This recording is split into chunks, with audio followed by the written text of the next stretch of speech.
vorrei provare ancora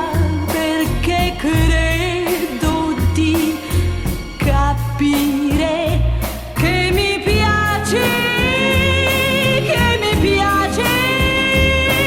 ti prego di baciarmi un'altra volta,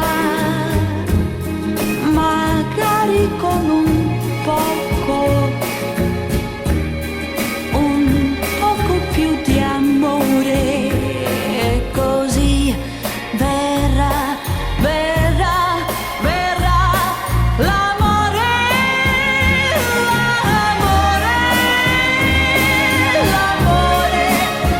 quello vero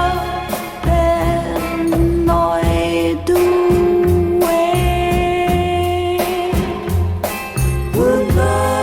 C'è troppo poco per sapere se